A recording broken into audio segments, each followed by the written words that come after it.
আপনি কথা বললেন না, তোমার আম্মু বলতেছে যে তোমার বাবাকে তোমাকে শিখাই দিছে, হ্যাঁ শিখাই দিছে তোমার আম্মু শিখিয়ে দিত না, আম্মু তোমার বড় করে নাই না তুমি আমার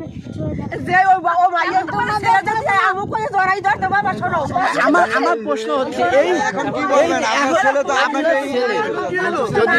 এটা শুরু না, আমি বলি আমার বাসায় এসে এই বাচ্চাটি না, এই বাচ্চা আপনি আগে আমার কথা শুনেন।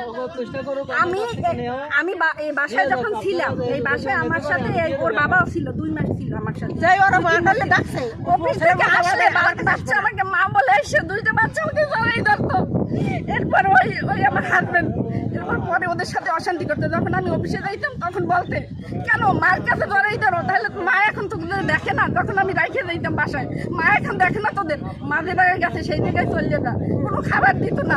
মানুষ তো জানতে চাইবে যে একটা শিশু বাচ্চা মায়ের কাছে থাকতেছে না, আমরা নিজেরাও সবসময় মায়ের সাপোর্ট করি, তাহলে আপনি কি এমন কাজ করছেন আপনার ছেলে আপনাকে শিখায় দেখ, আপনি শিখায় দেওয়ার পর কেন ইয়া হয় না?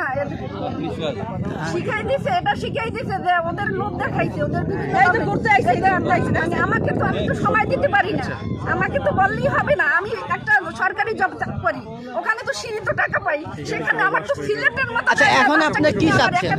দেওয়া সম্ভব। আচ্ছা, আপনারা যে এই যে রাস্তার মধ্যে সিন ক্রিয়েট করতেছেন, আপনার স্বামী অপরাধী যদি হয়ে থাকে, আপনি থানায় কেন যাচ্ছেন না, আদালতে কেন যাচ্ছেন না? আপনি কেন এই রাস্তার মধ্যে এই যে এরকম বিশৃঙ্খলা সৃষ্টি করছেন? আদালতে যাচ্ছি না এই জন্য যে আমি যখন বাসায় ছিলাম, যে বাসাটায় ছিলাম, ওই বাসাটার মালিক জানে ব্যাপারটা। সে করছে কি, সে একটা সাবলেট দিদি বলে একটা মহিলা উঠেছে, সে মহিলাকে বলছে যে